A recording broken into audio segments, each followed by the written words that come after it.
এটা কি কাঁচি বলেন আমরা চুল কাটার সময়? এই ফাঁকে যদি আপনি পড়েন, এটা সরকারি দল, এটা বিরোধী দল, ফাঁকে পড়বে ভোটাররা, সমানে কচু কাটা শেষ করে দেবে। যতদিন তার মেয়াদ থাকবে সমানে কচু কাটা করবে, কিচ্ছু করে কাজ দরকার নেই।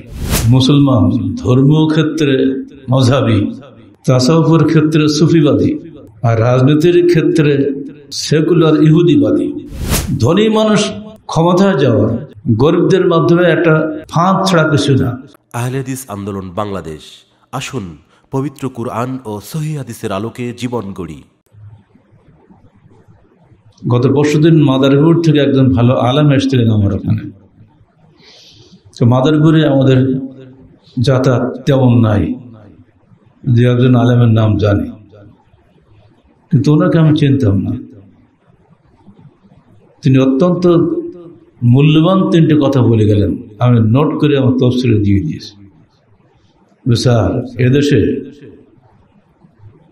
মুসলমান ধর্মীয় ক্ষেত্রে মযহাবী, তাসাউফের ক্ষেত্রে সুফিবাদী,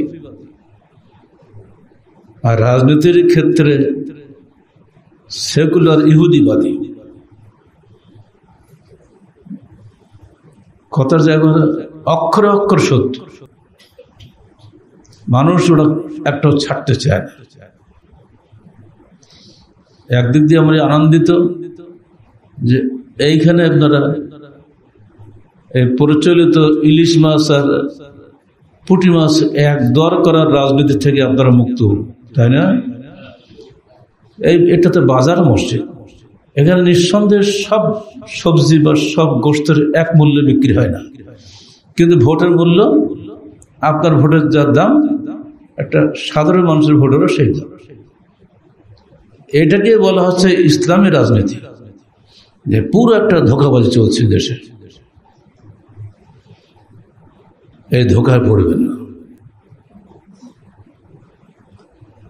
আজকে এদের যারা চালাচ্ছেন তারা নিঃসন্দেহে ইসলামপন্থী নয়, সেকুলার। সেকুলারদের মধ্যেই যারা শ্রেষ্ঠ, তাদের মধ্যে একজন রাষ্ট্রের কর্ণধার, উনি সেকুলার না? তার সঙ্গে যারা আছে তারা বাংলাদেশের সেকুলারদের মাথার মণি। এদের চাইতে উত্তম মানুষ বাংলাদেশে নাই। আমরা পত্রপত্রিকা পড়ি, তাদেরকে আমরা জানি, কিন্তু এই লোকগুলোকে কালকে বলে আপনি ভোটে যান, কোশ্চিন কালে আসবেন না, বলে না, ওই কাজে আমরা নেই। কোন জ্ঞানী মানুষ ভোটের এই রাজনীতিতে ঢোকে না। তারা কখনো আপনার কাছে এসে ভিক্ষা করবে না, আমাকে একটা ভোট দেয়। ফলে বর্তমান সরকার কিছু যোগ্য লোক পেয়েছে। তারা কিভাবে করেছে? নির্বাচনে আসেনি, তারা সুযোগ পেয়েছে কিছু লোকের মাধ্যমে, ছাত্র জনতার মাধ্যমে একটা অভ্যুত্থান ঘটেছে, তাদের সঙ্গে পরামর্শ করে তারা কাজ করছে। ইসলামী খেলাফতটা ঠিক ওইরকমই। এখানে এদেশে ইসলামী খেলাফত কায়েম হবে, সেখানে জ্ঞানী গুণী বিজ্ঞ এবং যোগ্য ইসলামপন্থীরাই দেশ চালাবে। এটা কোশ্চিন কালে এই প্রচলিত ভোট প্রথার মাধ্যমে কোন জ্ঞানী লোক ক্ষমতায় যায় না। আজকে ট্রাম্পের সঙ্গে বৈঠক চলছে পুতিনের। বিশ্বের অশান্তির দুজন মূল নায়ক, দুজনই কিন্তু ভোটের রাজনীতি করে, কথিত গণতন্ত্রের নেতা। আর ওদিকে নেতানিয়াহু সমানে মানুষ মারতেছে। মানুষ তো না, ওরা মুসলমান মারা কুকুর মারা সমান। বিশ্ব নিরহ, কেউ কথা বলছে না। নেতানিয়াহুকে সরাবে কে? সে ভোটে পাস করেছে, সে 6 বছর ধরে মারবে। এই যে এত মারাত্মক জিনিস, এটা কি কাঁচি বলেন আমরা চুল কাটার সময়? এই ফাঁকে যদি আপনি পড়েন, এটা সরকারি দল, এটা বিরোধী দল, ফাঁকে পড়বে ভোটাররা, সমানে কচু কাটা শেষ করে দেবে। যতদিন তার মেয়াদ থাকবে সমানে কচু কাটা করবে, কিচ্ছু করে কাজ দরকার নেই। আর টাকা থাকলে সমস্যা নেই।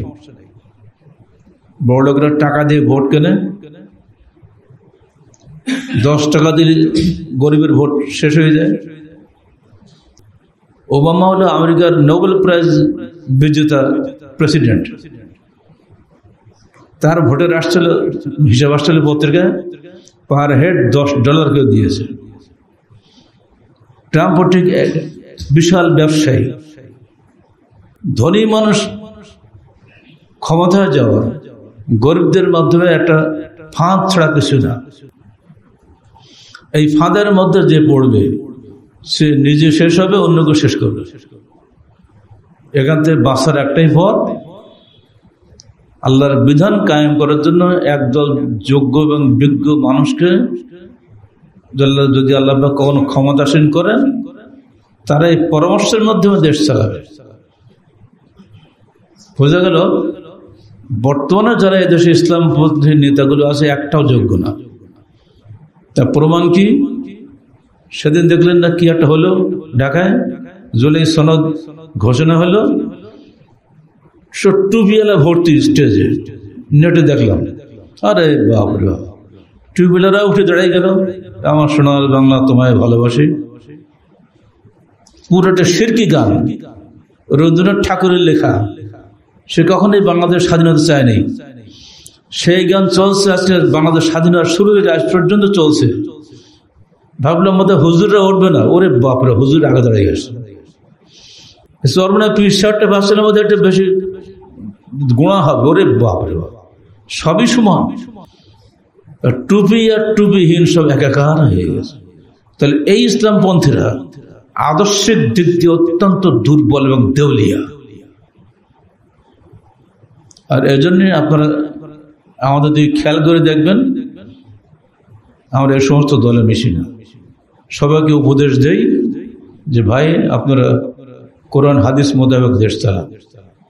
উপদেশ দেওয়া, এর বাইরে কিছু করার আছে?